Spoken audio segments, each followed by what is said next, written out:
क्या चीन 1962 दोहराना चाहता है? क्या चीन फिर से कोई नई साजिश रच रहा है? क्या चीन अब भी नहीं सुधरा है? ये सवाल अब चीन की हरकतों को देखकर उठने लगे हैं। पूर्वी लद्दाख के कुछ नए हिस्सों में चीन की ओर से लामबंदी की जा रही है। इससे ये साफ संकेत मिलता है कि चीन की peoples liberation army Daulat Beg Oldi और डेप्सांग सेक्टरों में नया मोर्चा खोल सकती है।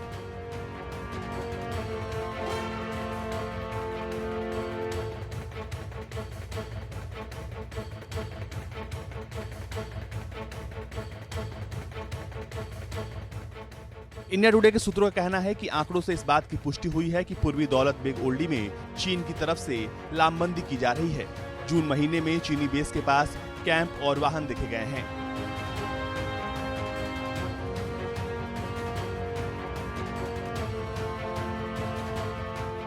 चीन की ओर से ये बेस 2016 से पहले ही बनाए गए थे, लेकिन इस महीने सैटेलाइट तस्वीरों से पता चला है कि यहाँ पर नए शिविरों और वाहनों के लिए ट्रैक बनाए गए हैं।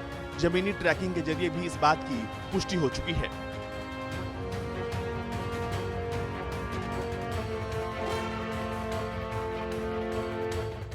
भारत ने मई महीने के अंत में ही भाप लिया था कि चीन डेप्सांग में लामबंदी कर सकता है और तभी से इस क्षेत्र में भारत ने अपनी मौजूदगी पुख्ता कर ली थी।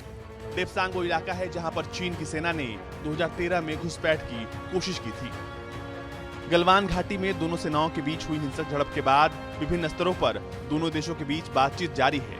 सैन्य स्तर पर बातचीत के बाद आज भारत चीन के बीच राजनयिक स्तर पर बातचीत होगी।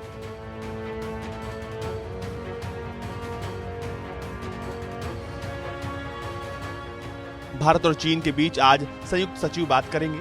भारत की तरफ से संयुक्त सचिव नवीन श्रीवास्तव होंगे तो चीन की तरफ से डीजी सीमा विभाग बातचीत में शामिल होंगे। लेकिन चीन वापस बातचीत की आड़ में उस पोस्ट को खड़ा कर रहा है जिसको भारतीय सेना ने बर्बाद कर दिया था। नए ढांचे की बात करें तो यहाँ पर 4 टेंट हैं। सैनिकों की रक्षा करने वाली दीवारें खड़ी कर दी गई हैं और यहाँ तक कि यहाँ पर इन्फेंट्री गन भी तैनात है।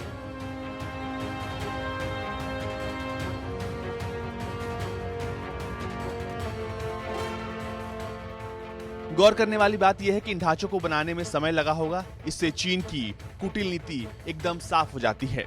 एक तरफ वो बातचीत का नाटक कर रहा है, दूसरी तरफ वो लैग पर बातचीत में होने वाले समझौतों से एकदम उल्टी हरकतें कर रहा है।